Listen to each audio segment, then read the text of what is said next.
Vamos orar. Senhor Deus, nessa manhã nós encontramos o nosso maior bem, nosso maior tesouro, que é Jesus Cristo.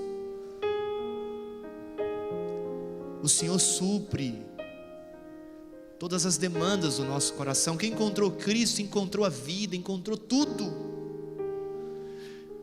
Quando nos achegamos a Ti, todas as coisas são ofuscadas pelo Teu brilho. Quando o nosso coração é preenchido pelo Senhor, quando a nossa mente está inundada do Senhor, percebemos que a fugacidade da vida, que os bens, que as posições, nada mais faz sentido, porque o Senhor, o Senhor é o primeiro, é o bem precioso. E que bom, Senhor, saber que logo logo estaremos abraçados fisicamente com o Senhor. Nós estaremos já sentados à mesa do Cordeiro. Vamos celebrar os séculos dos séculos sem fim ao teu lado, e todas as coisas serão deixadas para trás. Nós não nos lembraremos mais dos funerais. Nós não nos lembraremos mais dos leitos de hospitais, das traições, das tragédias. Tudo vai ser posto para trás, porque logo logo seremos eternamente inundados pela Tua presença. Essa manhã, Senhor, onde as tempestades desta terra, desta vida, têm se avolumado, têm crescido, por favor, Senhor Deus, esteja conosco no barco. Fale nesta manhã a nossa mente e ao nosso coração, da forma carinhosa e poderosa que só o Senhor sabe. Abençoe, por favor, o Pedro, o vocal, o coral livre, que eles cresçam na Tua graça e continuem testemunhando do Teu amor. Fica conosco, Pai. Oramos no soberano nome de Jesus. Amém. Amém. Amém. Amém. Pedro, amigos, obrigado. Vocês são extraordinários. Queridos amigos, vamos abrir a palavra da reconciliação, a palavra do Senhor. Por gentileza, abra aí Marcos capítulo 4, por gentileza. Evangelho de Jesus Cristo, segundo o relato do evangelista Marcos, capítulo 4.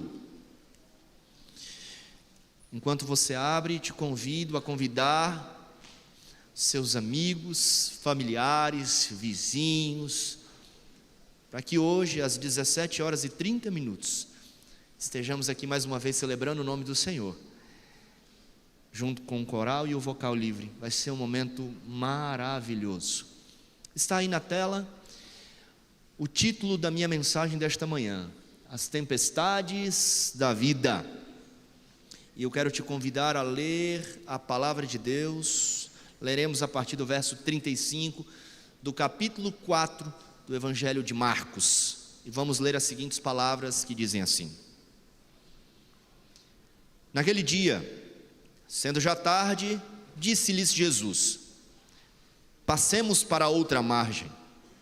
E eles, despedindo a multidão, o levaram assim como estava, no barco, e outros barcos o seguiam.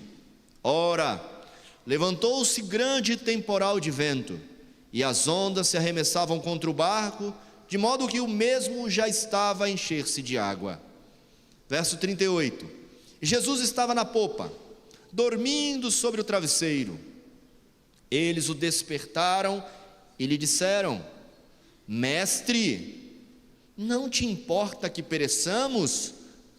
E ele, despertando, repreendeu o vento e disse ao mar: Acalma-te, emudece. O vento se aquietou e fez-se grande bonança. Então lhes disse: Por que sois assim tão tímidos? Como é que não tendes fé? E eles, possuídos de grande temor, diziam uns aos outros: quem é este? Ah, quem é este? Que até o vento e o mar lhe obedecem. Bendito seja o nome do nosso Deus. Agora, por favor, me empreste os teus olhos. Eu e você sabemos que a vida não é indolor. Nós não vivemos aí em uma redoma de vidro, incólumes das vicissitudes da vida. Eu e você sabemos que os crentes em Cristo Jesus, em algum momento da trajetória humana, também passarão por algum tipo de inquietação, de dor, de dificuldade. Todos nós enfrentaremos em algum momento da nossa história algo que traga ao nosso coração e vida algum tipo de desconforto. À guisa de introdução, eu gostaria de fazer 4 afirmações para mergulharmos então nas páginas sagradas do texto bíblico. A primeira afirmação que eu faço nessa manhã é que as tempestades, me ajudem por favor, para sermos bem pedagógicos, as tempestades da vida são, não, mas agora com voz de gente viva, as tempestades da vida são inevitáveis. Ela chega para todos, quer seja do morador de uma grande metrópole, àqueles que vivem no recôndito de uma selva. As tempestades da vida, ela não respeita extrato social, ela não respeita língua, raça, ela chega para todos. E eu quero te afirmar uma coisa: ainda que você esteja hoje vivendo uma vida como um jardim engrinaldado de flores, e você não tenha desconforto nenhum, em algum momento da vida, as ondas do mar se levantarão contra você. Mas talvez você esteja passando por algum tipo de tempestade hoje. Eu quero lhe dizer uma coisa, que você não é uma exceção. Muitos por aí, talvez se você virar o rosto e olhar para o lado, terá gente que está passando por algum tipo de dificuldade hoje, porque as tempestades da vida são inevitáveis, chega para todos. Segunda afirmação que eu faço nessa manhã é que as tempestades da vida são o quê? Imprevisíveis. Imprevisíveis. Elas chegam sem marcar hora, dia na nossa agenda. Às vezes, em uma consulta de rotina, você é surpreendido com algo que você não esperava. Certa ocasião, meu pai estava com um desconforto estomacal, e aquela queimação, ele estava tomando um comprimidinho chamado omeprazol, para tirar esse desconforto, essa queimação do estômago.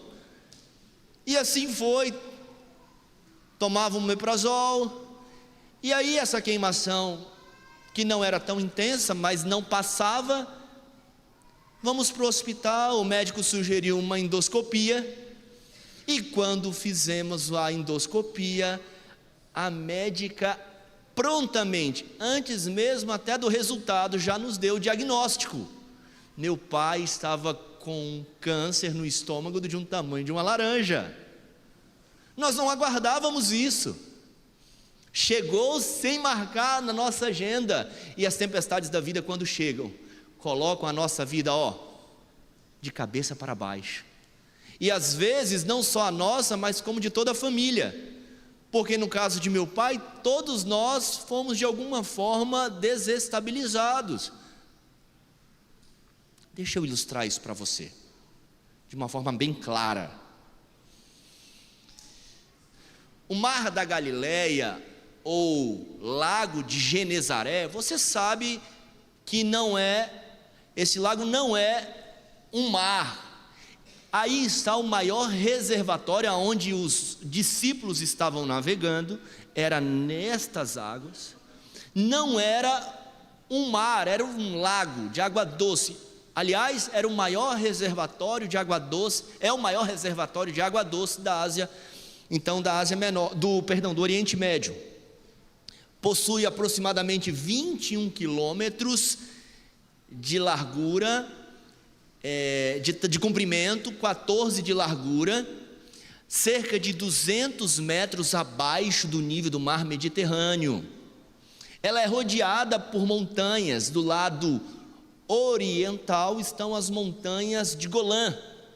Do lado ocidental estão as montanhas da Galileia.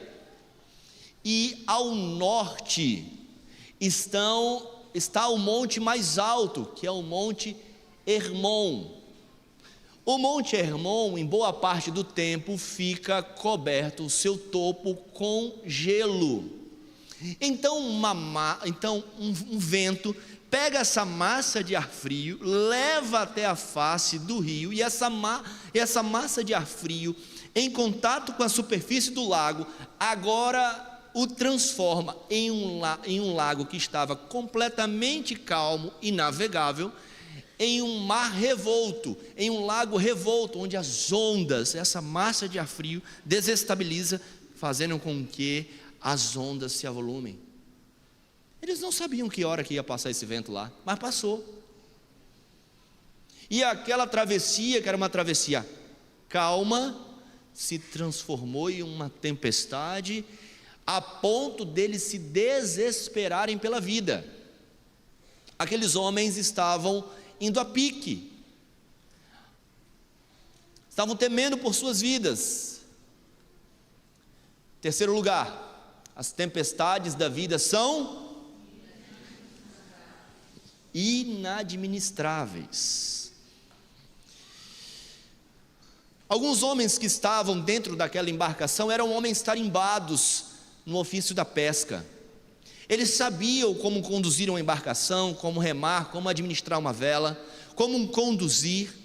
Pedro, André, eram homens que eram especialistas, conheciam bem o mar da Galileia, o lago de Genezaré. Eles pescavam ali, eles lançavam suas redes, eles atravessavam esse local. Mas em determinado momento, mesmo os homens mais tarimbados, mais capazes, temeram por suas vidas, viram que toda a sua perspicácia não servia de absolutamente nada nesta ocasião. Tanto é que eles vão balançar Cristo e, de uma forma desesperada, vão dizer: o Senhor não está se importando que nós vamos perecer? Olha o que está acontecendo. Deixa eu lhe dizer uma coisa: tem momentos e circunstâncias na vida que eu e você vamos depender de alguém que está sobre as tempestades, alguém que está acima das tempestades. E que bom que eu e você temos Jesus Cristo na vida. Isso nos traz conforto, nos traz paz, porque eu posso resumir o homem em duas coisas, em duas palavras, é a minha visão, tá bom? O homem se resume em egoísmo e fragilidade. Ah, amigos, quando nós caímos num leito de hospital, entendemos como a vida é frágil, como somos frágeis, somos dependentes de alguém superior. E sabe uma coisa? Deixa eu abrir um parênteses. Eu sei que nós temos muitos médicos aqui e não sei se eles colaboram com a minha ideia. Sabe, amigos, como pastor, nós visitamos diversas pessoas no leito da UTI. E todas as vezes que eu fui visitar alguém na UTI, nunca ninguém virou para mim e falou assim: ah, pastor, como eu tenho desejo de sair daqui e dar uma volta em uma Ferrari. Nunca.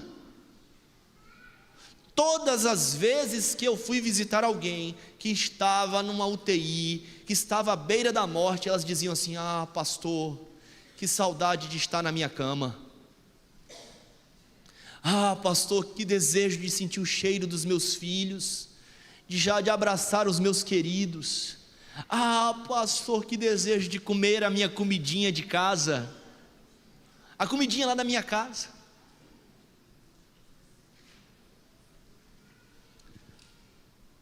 Ah, pastor, que vontade de ir para a Grécia. Nunca vi isso. Sempre coisas muito simples. Então deixa eu fazer um pedido à minha igreja, em nome de Jesus Cristo.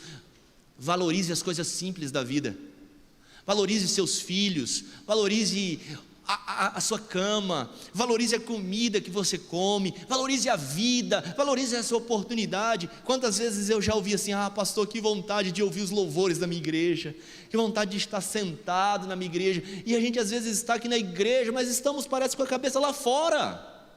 Às vezes Deus nos concede essa rica alegria de estarmos sentados aqui e nós nos distraímos com o celular.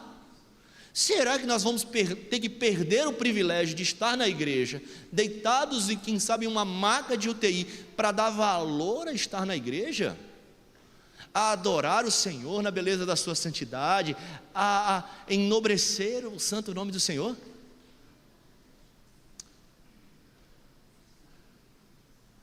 Valorize o simples, valorize a sua esposa, valorize o seu esposo. Valorize, irmãos, valorize.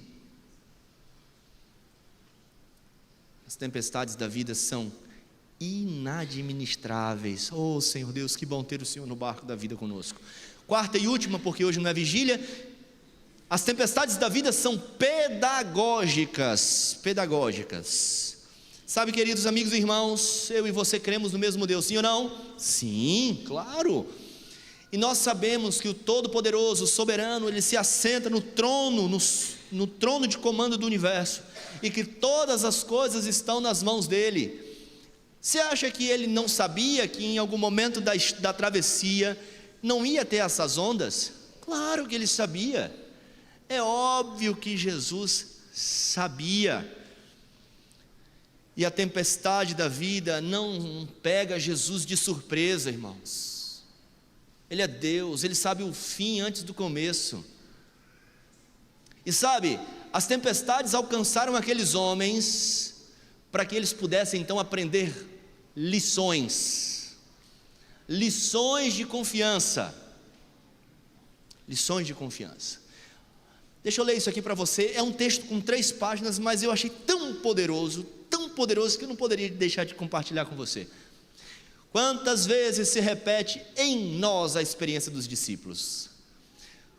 Quando as tempestades das tentações se levantam e fuzilam os terríveis relâmpagos e as ondas se avolumam por sobre nossa cabeça, sozinhos combatemos contra a tormenta, esquecendo-nos de que existe alguém que pode nos valer. Confiamos em nossa própria força, até que nos foge a esperança e vemo-nos prestes a perecer. Lembramo-nos então de Jesus, e se o invocarmos para nos salvar, não faremos em vão. Glórias a Deus. Embora nos reprove, magoado, a incredulidade e a confiança em nós mesmos, nunca deixa de nos conceder o auxílio de que necessitamos. Seja em terra ou no mar, se temos no coração o Salvador, não há a temer. A fé viva no Redentor, serena no mar da vida, e Ele nos guardará do perigo pela maneira que sabe ser melhor. Bendito seja o Senhor. Não se esqueçam de nosso Deus, irmãos. Vamos dar uma mergulhadinha agora no texto, bem rapidamente, de forma lacônica. Jesus havia ensinado o dia inteiro, seus discursos, seus ensinamentos profundos, havia atendido a multidão, Jesus havia pregado para muita gente e não tinha recursos como microfone, caixa de som. Então ele tinha que sempre lançar a sua voz o mais alto possível. As pessoas se sentavam no campo, os discípulos iam replicando então as falas. Então ele precisava falar alto, ele precisava ficar horas em pé falando. Então foi assim o dia de Jesus, um dia inteiro de trabalho, de pregação. No fim do dia, é claro que depois de uma experiência como essa, ele estava cansado da jornada, cansado do dia. E nesse momento, é nesse contexto, que então ele convida os seus discípulos a atravessarem. Fica lá com a mamãe, depois o papai pega você. Então tá bom, você quer sentar? Senta aqui então, senta, aí. Isso.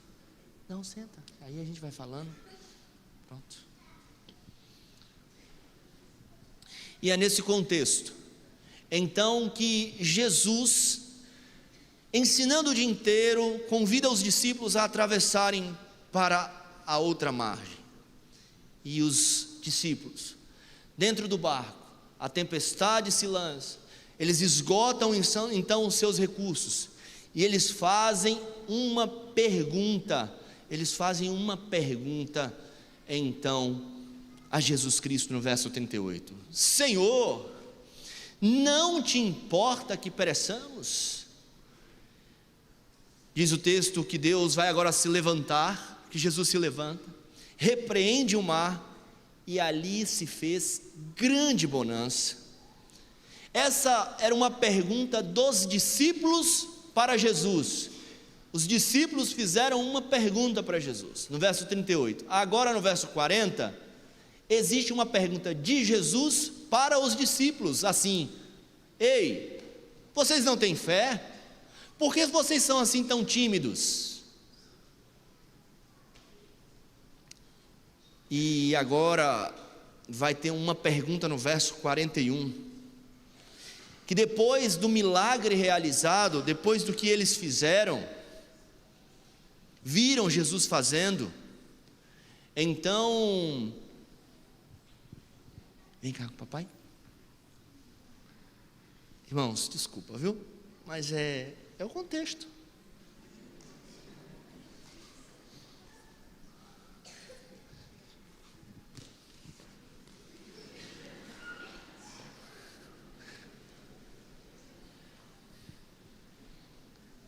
Eu prefiro que elas estejam aqui do que lá fora, vocês acreditam? Fico radiante, irmãos, não me atrapalha não. Dou uma olhadinha para o papel, volto de novo e vamos que vamos, pelo poder de Deus. Gente querida, verso 41 vai fazer uma pergunta agora, depois de grande milagre, depois de grande extraordinário milagre que eles viram. Então vai ecoar uma pergunta entre eles no verso 41: quem é este? Quem é este que até o vento e o mar lhe obedece? Todo o texto que acabamos de ler é regido por essas três perguntas, verso 38, verso 40 e verso 41. O texto é regido por três perguntas. Deixa eu tratar com você sobre essas três perguntas. Primeira pergunta: mestre, não te importa que pereçamos? Foi uma pergunta que agora os discípulos fazem para Jesus. Tem horas que eu e você estamos aflitos demais, não é verdade? Tem momentos na história da vida humana que eu e você estamos sendo sacudidos no barco. As ondas crescem, e eu e você estamos agora navegando no mar revolto da vida, com intenso medo, e a gente pergunta: aonde está Jesus Cristo? Tem hora que estamos sendo esmagados pela dor, pelo medo, e faz assim sentido pensar, para tentar conciliar, como é que a tempestade da vida alcança a esses homens, aos discípulos, haja vista que foi o próprio Cristo que mandou que eles atravessassem a margem, de uma margem para outra. Porque Jesus vai dizer assim: olha, ei, atravessemos para outra margem. Foi Jesus que deu a ordem. Porque na nossa cabeça finita, é muito simples conciliar uma tempestade alcançando Jonas, não é verdade? Jonas já chega para Jesus e diz assim: Jesus manda Jonas ir para Nínive pregar o evangelho, e aí, quando ele chega no porto, pergunta assim: amigo, para onde fica Nínive? Para lá. Então faz uma gentileza, me dê a passagem mais distante para lá. Porque é fácil na nossa cabeça interpretarmos uma tempestade alcançando alguém que está contrário à vontade de Deus. Mas como alcançar uma tempestade, alcançar quem está realizando a vontade de Deus? Jesus está dormindo. Sabe, pior do que sofrer é sofrer sem obter respostas de Deus. É quando Deus está em silêncio. Quando você pensa assim, será que Ele não está olhando para mim? Jesus passou o dia inteiro, e agora Jesus está no travesseiro, dormindo. Amigos queridos, é muito difícil conceber isso, o silêncio de Deus. Mas lembrem-se, Jesus havia passado o dia inteiro pregando, falando que Ele cuida, que Ele ama, que Ele protege, que Ele realiza milagres extraordinários. Os discípulos passaram o dia inteiro ouvindo isso e replicando isso. Agora Jesus vai fazer um convite. Filhos queridos, vamos passar da teoria para a prática. Vamos passar da teoria para a prática. Porque, convenhamos, é muito fácil alguém estar sofrendo e você dizer assim: vamos orar, confia em Deus. Aí a pessoa está com câncer e você diz assim: não, vamos orar. E tem que orar mesmo. Mas e quando a tempestade nos alcança? Quando o fogo da aflição é conosco, é com alguém que está ao nosso redor, ao nosso lado, aí a coisa muda, né? Nós vamos ter que agora sair da teoria para a prática. Agora nós vamos ter que vivenciar.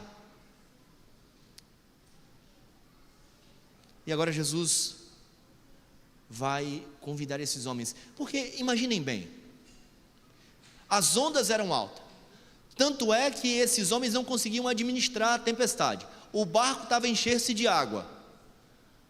Será que o sono era tão intenso que o barco entrando água, balançando e quase indo a pique?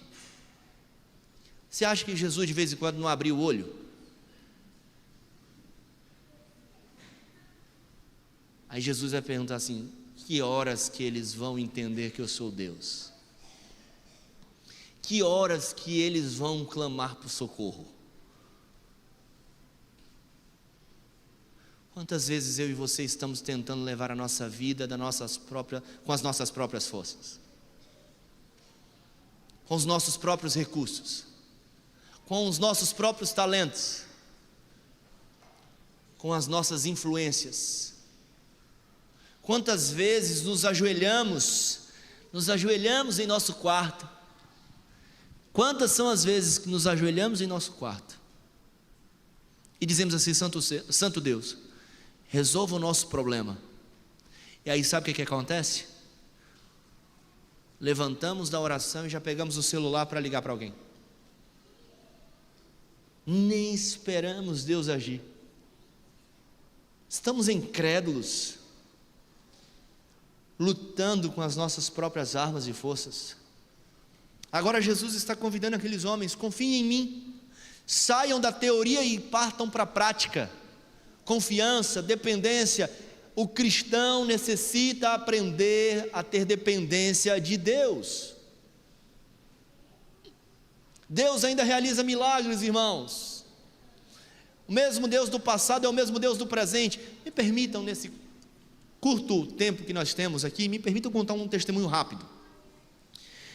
Eu fui pregar em um culto de quarta-feira. Eu tenho que avançar porque nosso horário avança também, e o relógio parece que não respeita o pregador, né?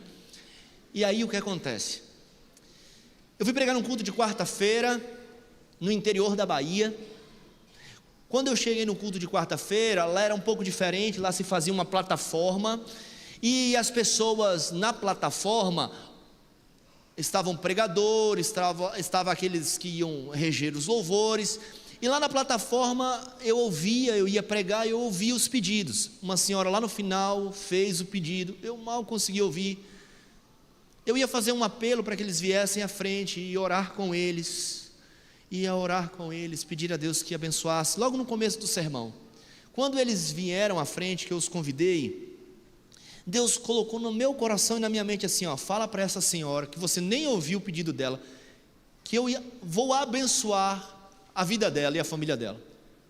Pensei assim, manda quem pode, obedece quem é ajuizado, né? Filha, Deus pede para lhe informar que Ele há de abençoar a sua vida. Tá bom. As pessoas saíram e normalmente um ou outro quer conversar com o pastor, e aí eles ficaram lá no fundo me aguardando. Quando acabou de passar todo mundo, ela sentou e começou a dizer a história.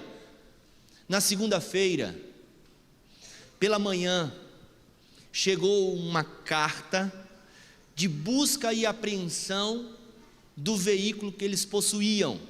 Detalhe, o veículo que eles possuíam era um carro da Chevrolet chamado Silverado. É um carro de carroceria que eles, lá na Bahia, se chama carreto, que é o que nós chamamos por frete. Eles ganhavam a vida o esposo fazendo fretes. Então ele imaginou que tinha pago tudo, um homem muito simples, não pagou.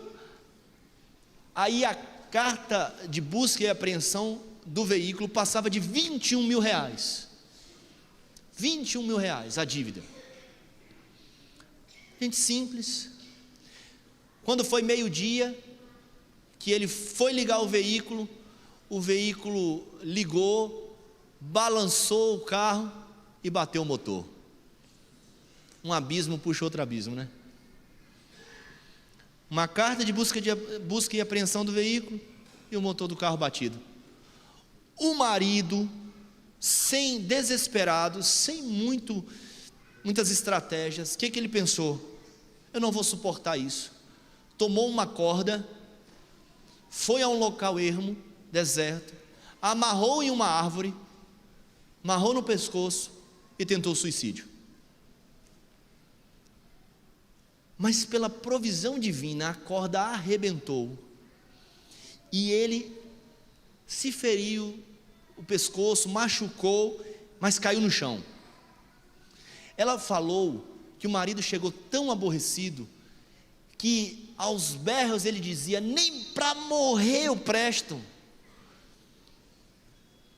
Carro batido, agora até frustrado porque não conseguiu pôr fim à sua vida.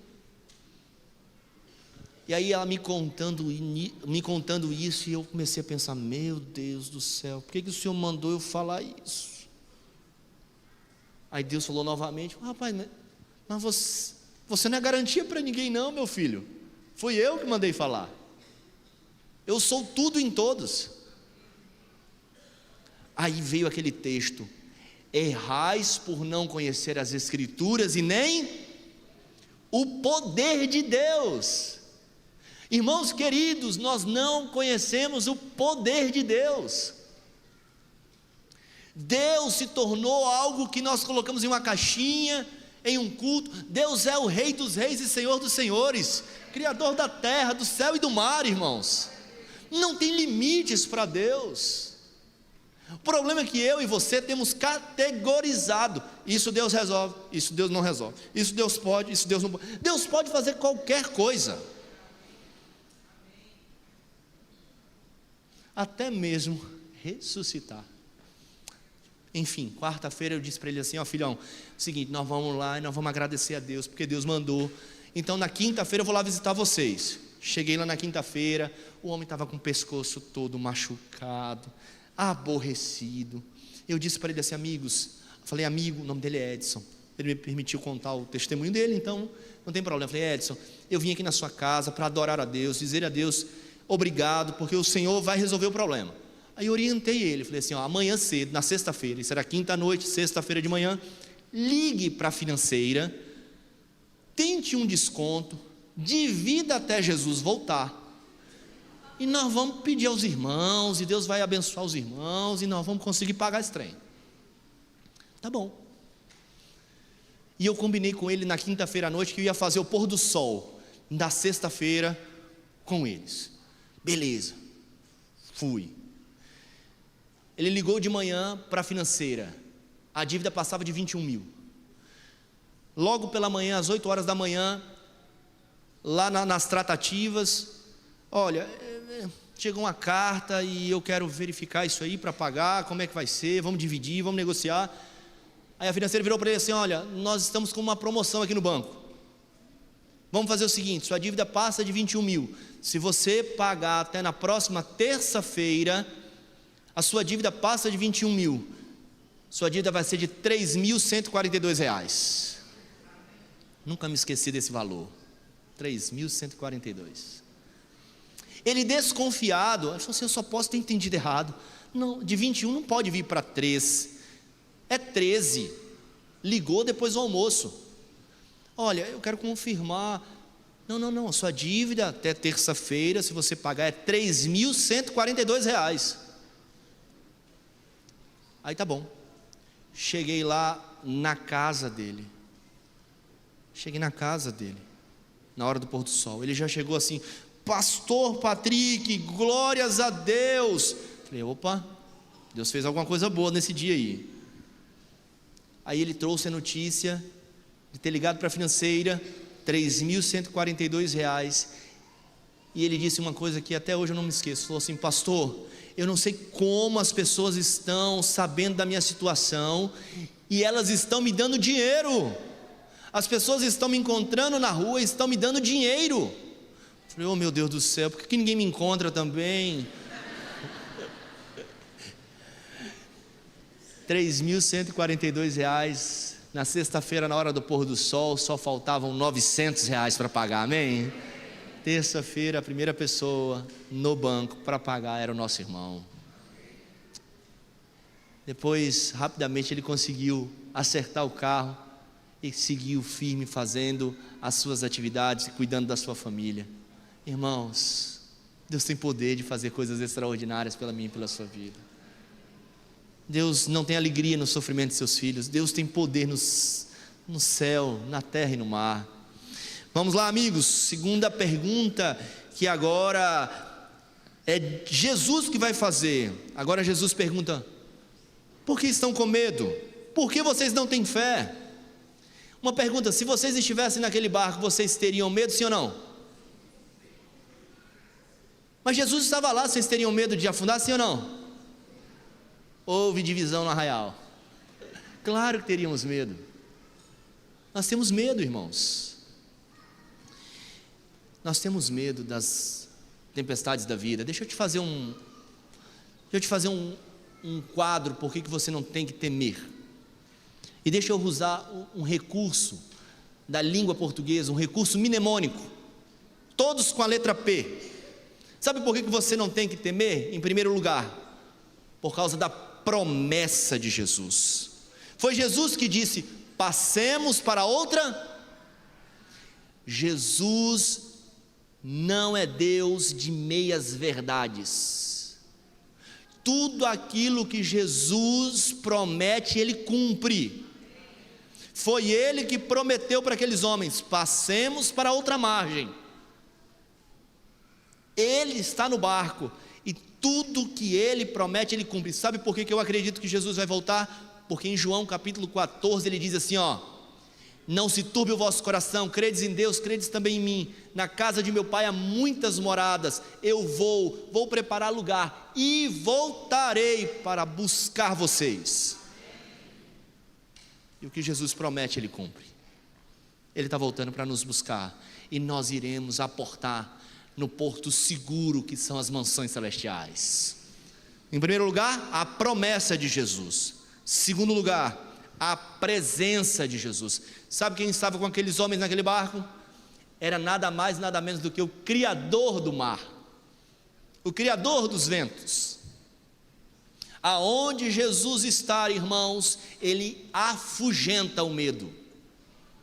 Coloque Jesus ao seu lado, faça de Jesus sempre presente na sua vida, e você terá paz, segurança constante. Terceiro lugar, além da promessa, da presença, havia também a paz de Jesus. Tudo está no controle de Jesus Cristo. Nós acreditamos que Ele se assenta nos tronos celestiais. Irmãos, Deus está com a minha e com a sua vida em suas mãos. Quarto lugar, além da presença, da promessa, da paz, há também o poder de Jesus. O Senhor Jesus tem o poder, tem o controle da natureza. Com a palavra dele, ele diz: aquieta-te, emudece, e o mar e o vento se acalmaram. Deus tem poder sobre a natureza. Ponto número 2, Deus tem poder sobre os demônios, porque páginas depois, quando eles chegam do outro lado da margem, eles vão encontrar uma pessoa endemoniada, e quando o demônio encontra com a presença de Jesus, aquele homem que estava no corpo daquele homem, o demônio que estava possuindo o corpo daquele homem, irmãos queridos, dizem: o que tenho eu contigo, filho de Davi? Jesus dá uma ordem e aquele demônio sai da vida daquele homem. Jesus tem poder sobre a natureza, sobre os demônios. Versos depois, uma mulher enferma vai tocar em Jesus Cristo, e a enfermidade, vamos trabalhar, meu filho, e a enfermidade abandona aquela mulher. Jesus tem poder sobre a natureza, sobre os demônios e sobre também as enfermidades.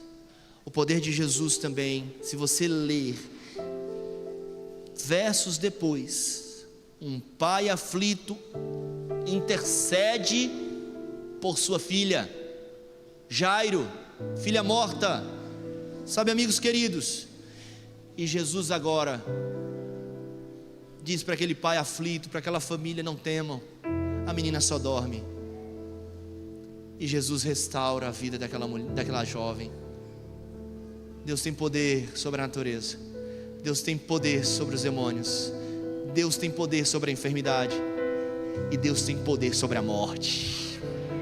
Deus é poderoso, irmãos. E por fim,